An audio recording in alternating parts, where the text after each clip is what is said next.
ಎಲ್ಲರಿಗೂ ನಮಸ್ಕಾರಗಳು. ಇಂದು ವಿಶ್ವ ಯೋಗ ದಿನಾಚರಣೆ ಕುರಿತು ಒಂದೆರಡು ಮಾತನಾಡಲು ನಾನು ಬಯಸುತ್ತೇನೆ.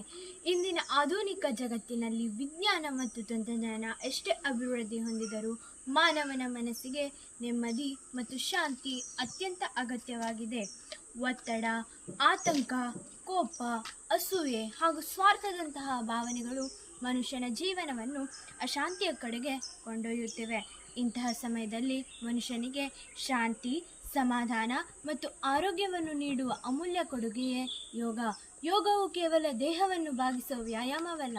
ಯೋಗವೆಂದರೆ ದೇಹ, ಮನಸ್ಸು ಮತ್ತು ಆತ್ಮದ ನಡುವಿನ ಸಮತೋಲನವನ್ನು ಸಾಧಿಸುವ ಒಂದು ಅದ್ಭುತ ಜೀವನದ ಪದ್ಧತಿಯಾಗಿದೆ. ಸಾವಿರಾರು ವರ್ಷಗಳ ಹಿಂದೆ ನಮ್ಮ ಋಷಿಮುನಿಗಳು ಮಾನವ ಕುಲಕ್ಕೆ ನೀಡಿದ ಅಮೂಲ್ಯ ಪರಂಪರೆಯಾಗಿದೆ. ಯೋಗದಿಂದ ನಮಗೆ ದೇಹಕ್ಕೆ ಆರೋಗ್ಯ, ಮನಸ್ಸಿಗೆ ನೆಮ್ಮದಿ ಮತ್ತು ಶಿಸ್ತು, ಸಹನೆ ಮತ್ತು ಆತ್ಮವಿಶ್ವಾಸವನ್ನು ಕಲಿಸುತ್ತದೆ.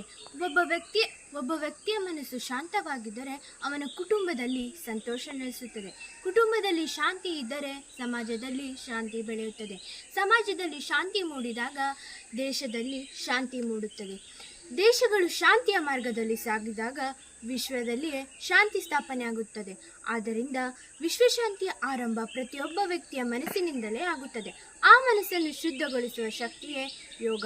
ಪ್ರತಿದಿನ ಕೆಲವೇ ನಿಮಿಷಗಳ ಕಾಲ ಯೋಗಾಭ್ಯಾಸ, ಪ್ರಾಣಾಯಾಮ ಮತ್ತು ಧ್ಯಾನ ಮಾಡುವುದರಿಂದ ಏಕಾಗ್ರತೆ ಹೆಚ್ಚುತ್ತದೆ, ಮಾನಸಿಕ ಒತ್ತಡ ಕಡಿಮೆಯಾಗುತ್ತದೆ, ಕೋಪ ಮತ್ತು ಆತಂಕ ನಿಯಂತ್ರಣಕ್ಕೆ ಬರುತ್ತವೆ, ಹೊಸ ಚೈತನ್ಯ ಮೂಡುತ್ತವೆ, ಒಳ್ಳೆ ಆಲೋಚನೆಗಳು ಬೆಳೆಯುತ್ತವೆ.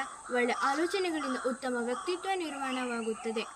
ಈ ಕಾರಣದಿಂದಾಗಿ ಪ್ರತಿ ವರ್ಷ ಜೂನ್ 21ರಂದು ಅಂತಾರಾಷ್ಟ್ರೀಯ ಯೋಗ ದಿನವನ್ನು ಆಚರಿಸಲಾಗುತ್ತದೆ. ಇದು ಇಡೀ ವಿಶ್ವಕ್ಕೆ ಸಾರುವ ಒಂದು ಮಹತ್ವದ ದಿನವಾಗಿದೆ.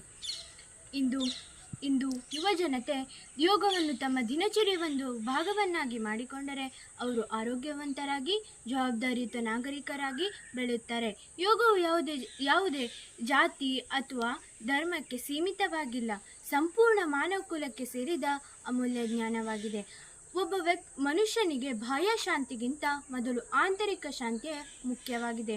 ಮನಸ್ಸಿನಲ್ಲಿ ಪ್ರೀತಿ, ದಯೆ, ಕರುಣೆ ಹಾಗೂ ಸಹಬಾಳ್ವೆ ಮನೋಭಾವ ಮೂಡಿದಾಗ ಮಾತ್ರ ನಿಜವಾದ ಶಾಂತಿ ಸಾಧ್ಯ. ಯೋಗವು ಈ ಮಹತ್ತರವಾದ ಮೌಲ್ಯಗಳನ್ನು ನಮ್ಮ ಜೀವನದಲ್ಲಿ ಬೆಳೆಸುತ್ತದೆ. ಆದ್ದರಿಂದ ನಾವು ಪ್ರತಿಯೊಬ್ಬರೂ ಪ್ರತಿದಿನ ಸ್ವಲ್ಪ ಸಮಯವನ್ನು ಯೋಗಕ್ಕೆ ಮೀಸಲಿಡಬೇಕು. ನನ್ನ ಆರೋಗ್ಯಕ್ಕಾಗಿ ಯೋಗ, ನನ್ನ ಸಂತೋಷಕ್ಕಾಗಿ ಯೋಗ ಮತ್ತು ನನ್ನ ವಿಶ್ವಶಾಂತಿಗಾಗಿ ಯೋಗ ಎಂಬ ಸಂಕಲ್ಪವನ್ನು ಮಾಡಬೇಕು. ಯೋಗದಿಂದ ಆರೋಗ್ಯವಂತ ವ್ಯಕ್ತಿ, ಸುಂದರ ಸಮಾಜ ಮತ್ತು ಶಾಂತಿಯುತ ವಿಶ್ವವನ್ನು ನಿರ್ಮಿಸಬಹುದು. ಕೊನೆಯಲ್ಲಿ ನಾನು ಹೇಳಲು ಇಷ್ಟಪಡುವುದೇನೆಂದರೆ, ಯೋಗವು ದೇಹದ ಶಕ್ತಿಯಲ್ಲ, ಮನಸ್ಸಿನ ಶಾಂತಿಯ ಮಾರ್ಗವಾಗಿದೆ. ಯೋಗವು ವ್ಯಕ್ತಿಯ ಬೆಳವಣಿಗೆ ಅಷ್ಟೇ ಅಲ್ಲ, ವಿಶ್ವ ಕಲ್ಯಾಣದ ದಾರಿಯಾಗಿದೆ. ಬನ್ನಿ, ನಾವು ಎಲ್ಲರೂ ಯೋಗವನ್ನು ಮಾಡಿಕೊಂಡು ಶಾಂತಿ, ಸಹಬಾಳ್ವೆ ಮತ್ತು ಪ್ರೀತಿಯಿಂದ ದೇಶವನ್ನು ಮುನ್ನಡೆಸೋಣ ಎಂದು ಹೇಳುತ್ತಾ ನನ್ನ ಭಾಷಣಕ್ಕೆ ಪುಟ್ಟ ವಿರಾಮವನ್ನು ನೀಡುತ್ತಿದ್ದೇನೆ. ಧನ್ಯವಾದಗಳು. ಜೈ ಹಿಂದ್.